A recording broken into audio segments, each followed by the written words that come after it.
Shalom, bien-aimés dans le Seigneur et bienvenue dans votre émission Parole de la vérité. Une émission qui vous apporte l'évangile du salut dans vos maisons. Une émission qui vous apporte la parole de la vérité. Cette parole qui nous relate ou qui nous parle de notre Seigneur Jésus-Christ de Nazareth, de son œuvre et de la félicité éternelle qui nous attend. De tout mon cœur, je dis que le Seigneur vous bénisse, que le Seigneur vous fasse énormément du bien, que le Seigneur donne des solutions à vos différents problèmes et qu'il vous bénisse. Gloire au Seigneur Jésus-Christ. Aujourd'hui, nous allons aborder un petit thème, une rencontre de la destinée. Sans plus tarder, nous allons lire la parole. Nous sommes dans le livre de 1 roi chapitre 11. Du verset 29 au verset 38. Je lis la parole dans le nom précieux de notre Seigneur Jésus-Christ. Dans ces temps-là, Jéroboam étant sorti de Jérusalem, fut rencontré en chemin par le prophète Achija de Silo. Revêtus d'un manteau neuf, ils étaient tous deux dans les champs. Achija saisit le manteau neuf qu'il avait sur lui, le déchira en 12 morceaux et dit à Jéroboam, « Prends pour toi 10 morceaux, car ainsi parle l'Éternel, le Dieu d'Israël. Voici, je vais arracher le royaume de la main de Salomon et je te donnerai 10 tribus. Mais il aura une tribu à cause de mon serviteur David et à cause de Jérusalem, la ville que j'ai choisie sur toutes les tribus d'Israël. Et c'est là, parce qu'ils m'ont abandonné et se sont prosternés devant Astarté, divinité des Sidoniens, devant Kemosh, dieu des Moab, et devant Milcom, dieu des fils d'Ammon, et parce qu'ils n'ont point marché dans mes voies pour faire ce qui est droit à mes yeux et pour observer mes lois et mes ordonnances, comme l'a fait David, père de Salomon.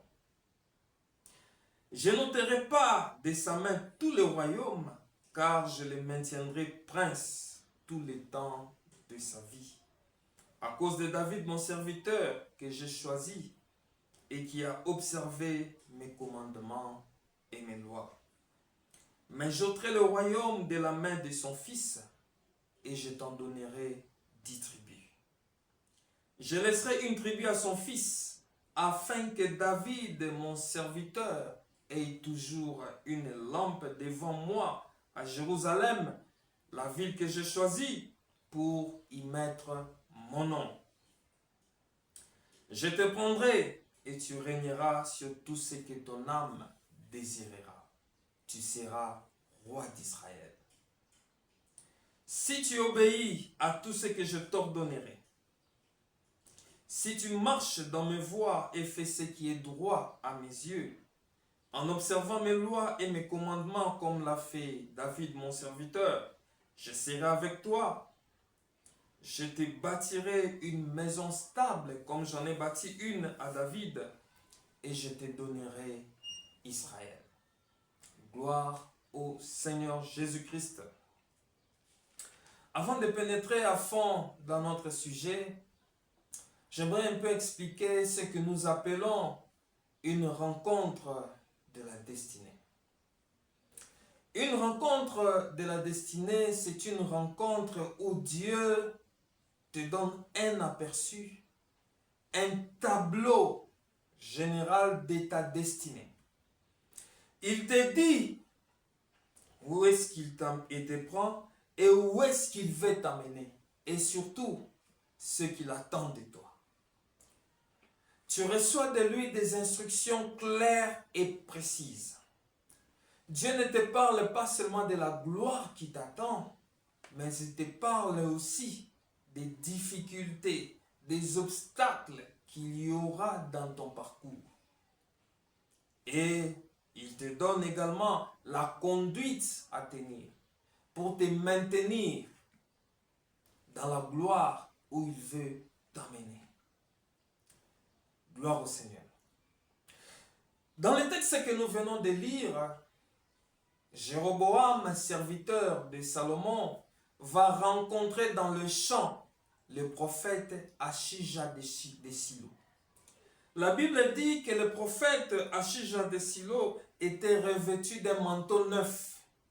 Un manteau neuf que lui-même va définir comme étant le royaume d'Israël, ou encore la royauté d'Israël. Il prend le manteau neuf et il le divise en 12 morceaux. Pourquoi 12 morceaux? Parce que le royaume d'Israël compte 12 tribus.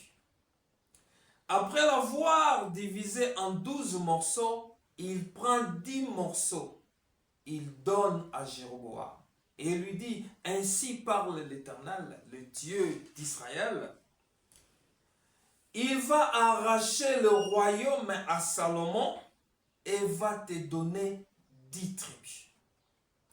Tu vas régner sur 10 tribus. Donc l'acte que posait le prophète Achija de Silo était prophétique. En divisant le manteau neuf en 12 morceaux et en donnant à Jéroboam 10 morceaux, les prophètes annonçaient le schisme d'Israël.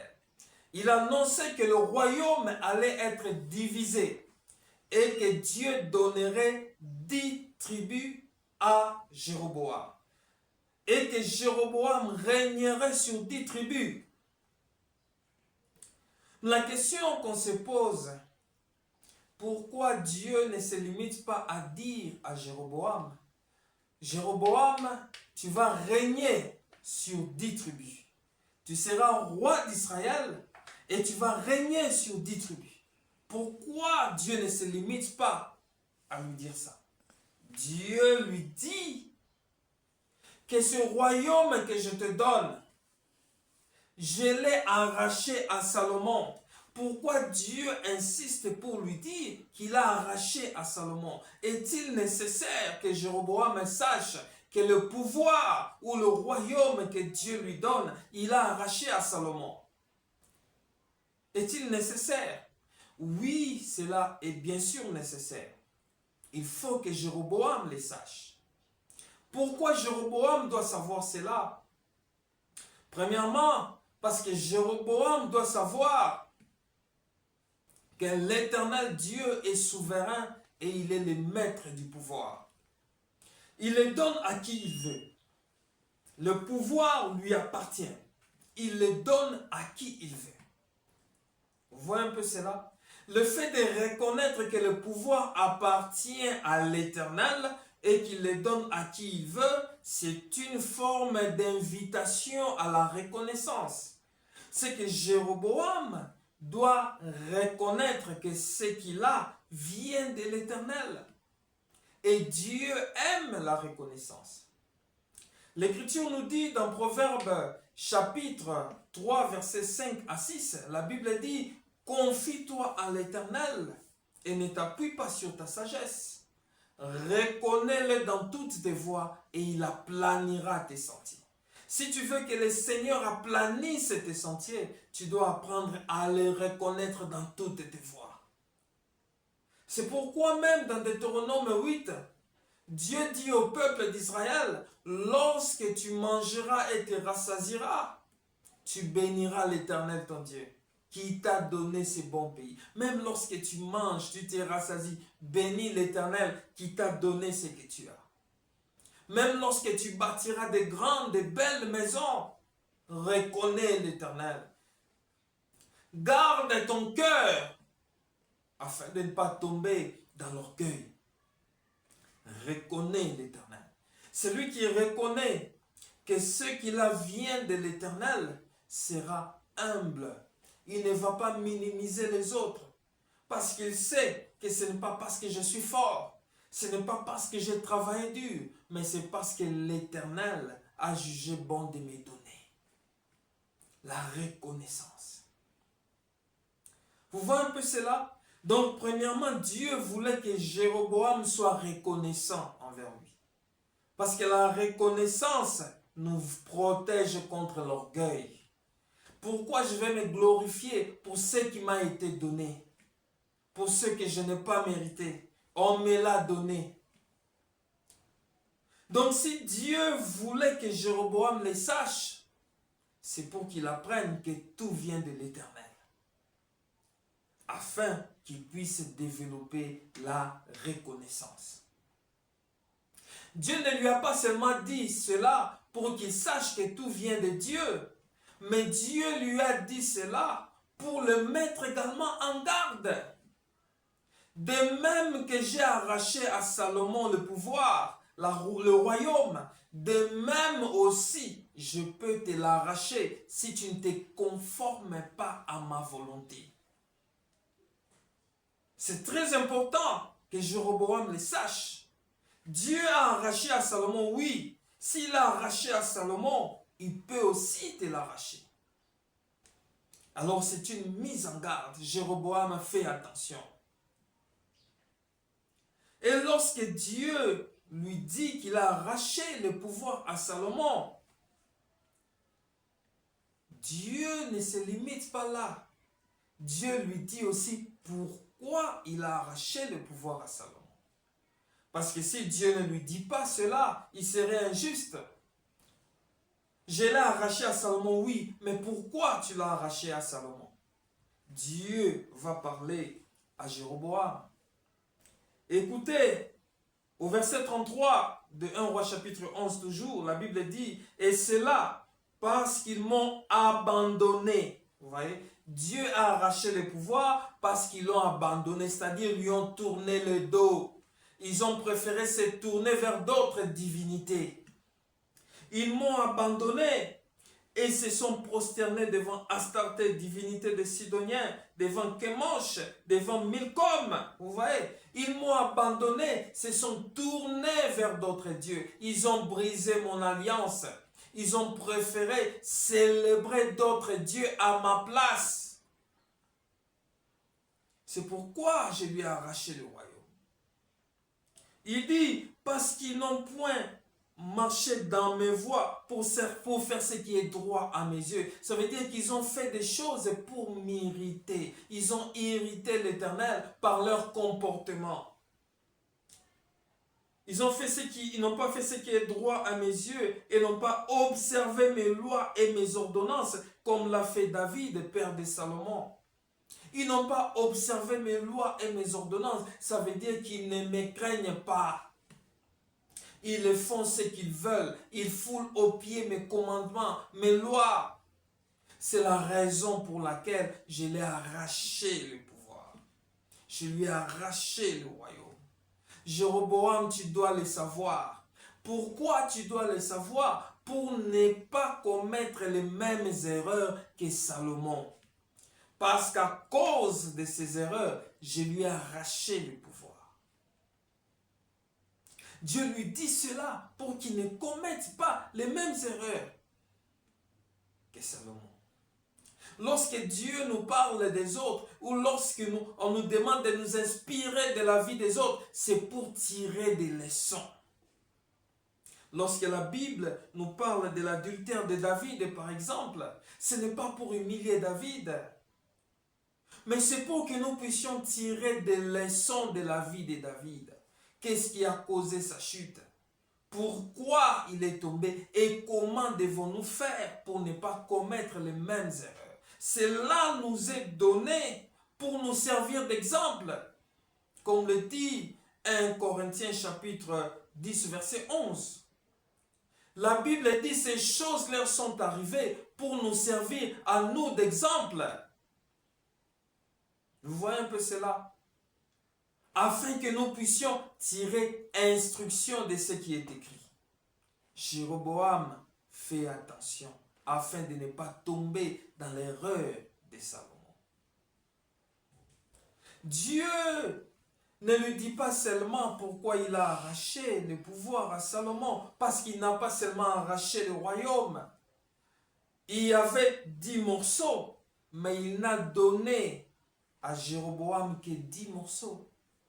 Et les 2 autres, il a laissé à Salomon. Il dit, si je leur ai laissé cela, c'est à cause de David que je leur ai laissé une tribu. Et à cause de Jérusalem, la ville que j'ai choisie pour y faire résider mon nom. Oui, j'ai arraché. Mais le peu qu'ils ont gardé, c'est à cause de la fidélité de David. Si j'ai laissé quelque chose, c'est pour honorer mon serviteur David, qui a été fidèle dans toutes ses voies, qui a observé mes lois et mes ordonnances. C'est à cause de lui que j'ai gardé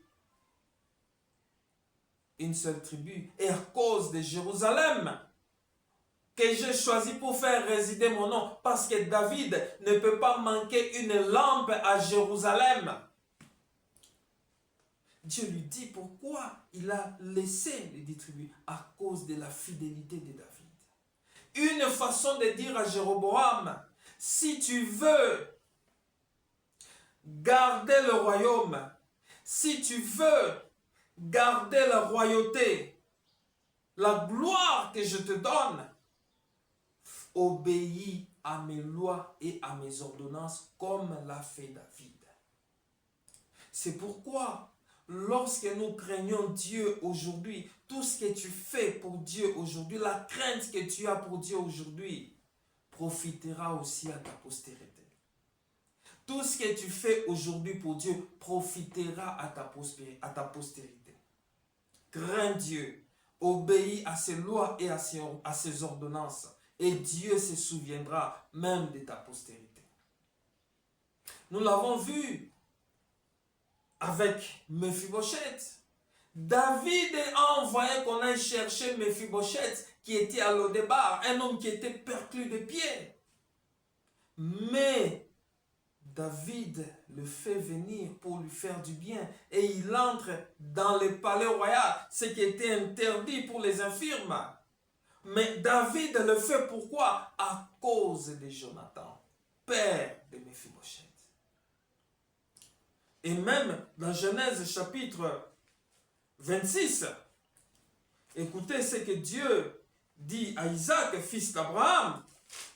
Dieu promet de le bénir. Et Dieu explique pourquoi il va le bénir. Écoutez ce que Dieu dit.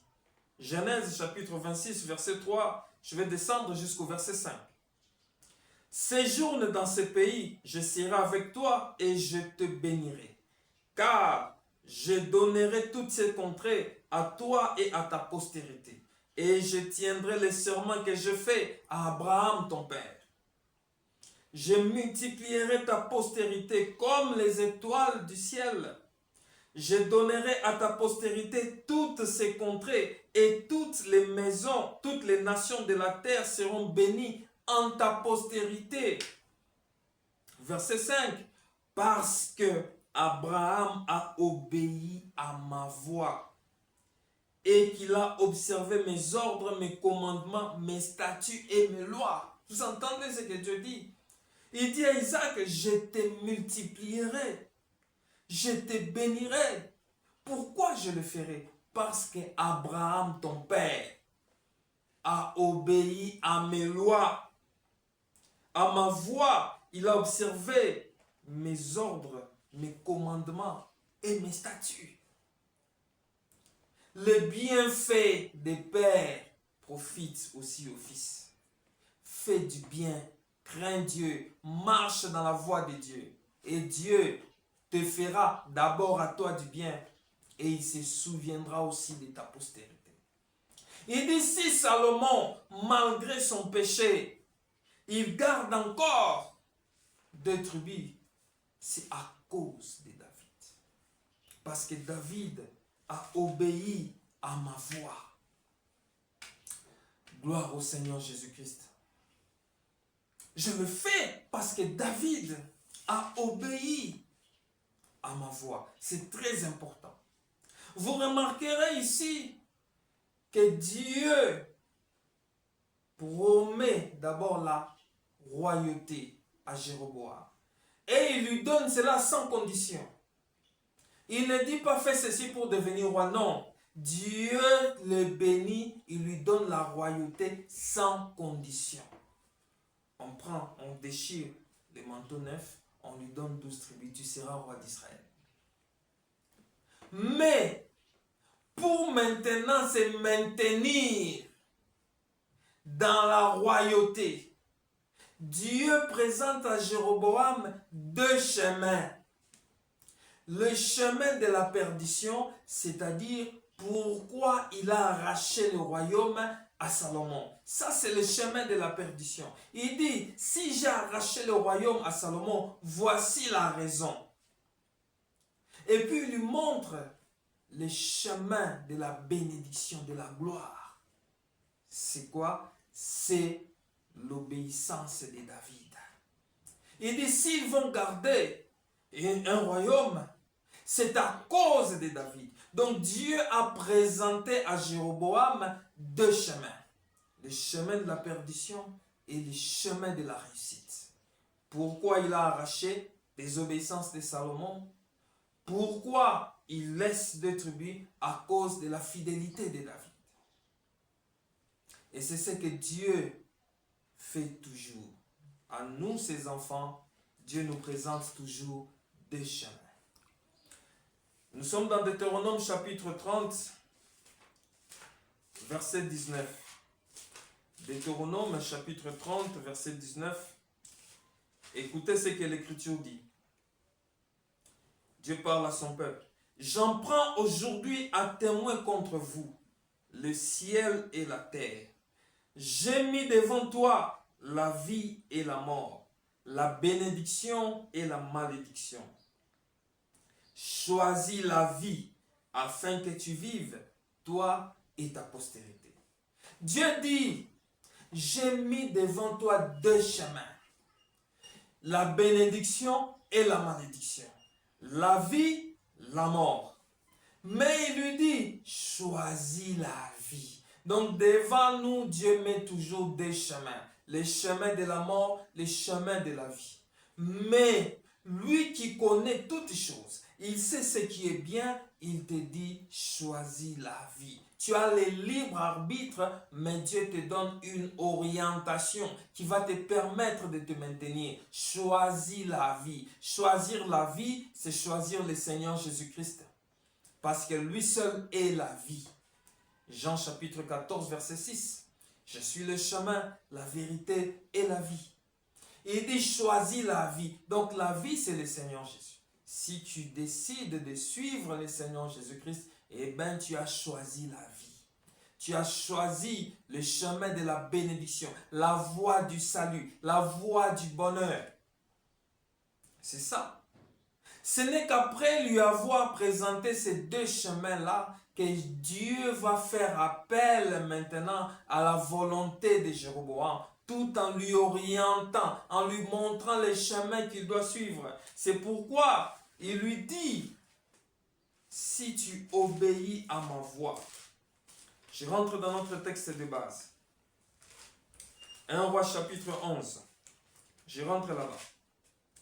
Et il lui dit, je suis au verset 38, si tu obéis à tout ce que je t'ordonnerai, si tu marches dans mes voies et si tu fais ce qui est droit à mes yeux, en observant mes lois et mes ordonnances, comme l'a fait David, vous voyez, comme l'a fait David, les chemins que tu dois suivre, c'est celle-là. Si tu obéis à mes voies, comme l'a fait David, je te bâtirai une maison stable, comme je l'ai fait à David, et je te donnerai Israël. Je te bâtirai une maison stable.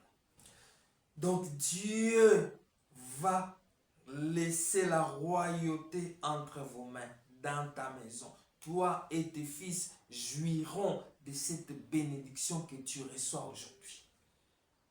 Tu auras une maison stable. Tu vas régner. Et dit, je te donnerai Israël. C'est-à-dire que tu vas régner à perpétuité, toi et ta postérité, si tu obéis à ma voix. Donc il lui a présenté deux chemins et il lui dit, si tu suis les chemins de David, c'est-à-dire si tu choisis la voie qu'a suivi David, toi aussi je te donnerai Israël. Vous voyez comment Dieu agit dans la rencontre de la destinée. Il te parle de la gloire qui t'attend. et il te montre comment il te prend au bas de l'échelle pour t'amener au sommet. Et les obstacles que tu vas rencontrer sur le chemin. Il te donne une instruction précise. Il te montre, voilà ce que tu dois faire. Et voilà ce que tu ne dois pas faire pour te maintenir. Arriver au sommet, ce n'est pas un problème. Je te fais don, je te donne le royaume. Je t'établis roi d'Israël. Mais pour te maintenir, voici la voie que tu dois suivre. Non seulement pour te maintenir, pour en faire profiter aussi à ta postérité. Voilà les chemins que tu dois suivre. Lorsque Dieu t'amène au sommet, il y a des instructions pour se maintenir. Et c'est très important. En lisant la Bible, dans 1 Roi chapitre 12, verset 20, Jéroboam va effectivement devenir roi d'Israël, comme l'Éternel le lui a dit. La prophétie d'Achija de Silo s'est accomplie. Jéroboam est devenu roi d'Israël. Mais lorsque vous lisez toujours le chapitre 12, à partir du verset 26, et vous descendez, quelque chose va se passer.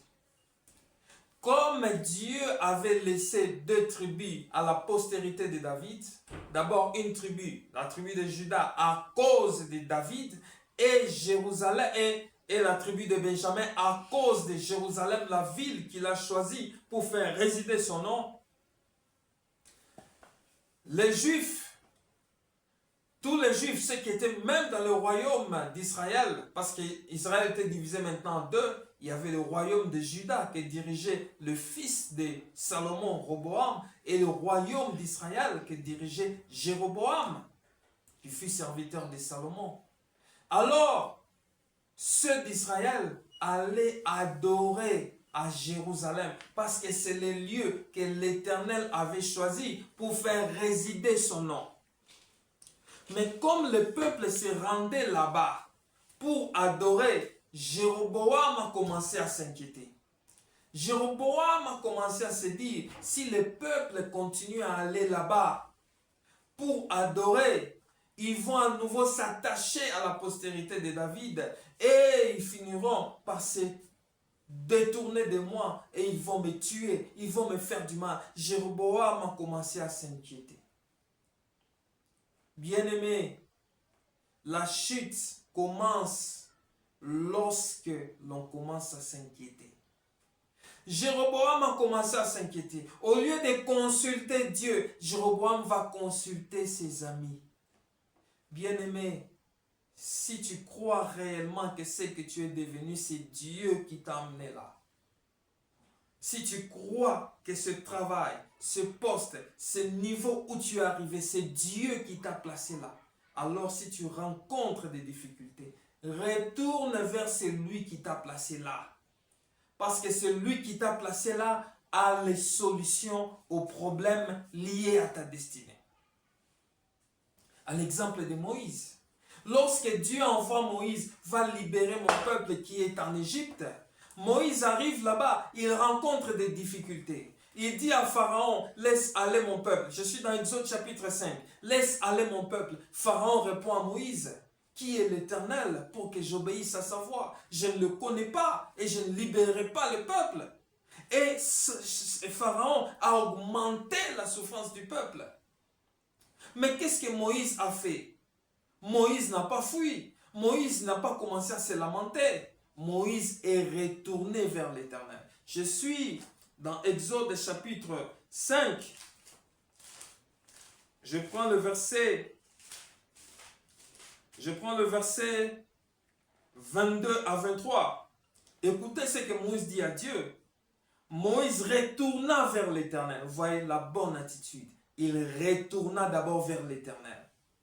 Moïse retourna vers l'Éternel et dit, Seigneur, pourquoi as-tu fait du mal à ce peuple? Pourquoi m'as-tu envoyé?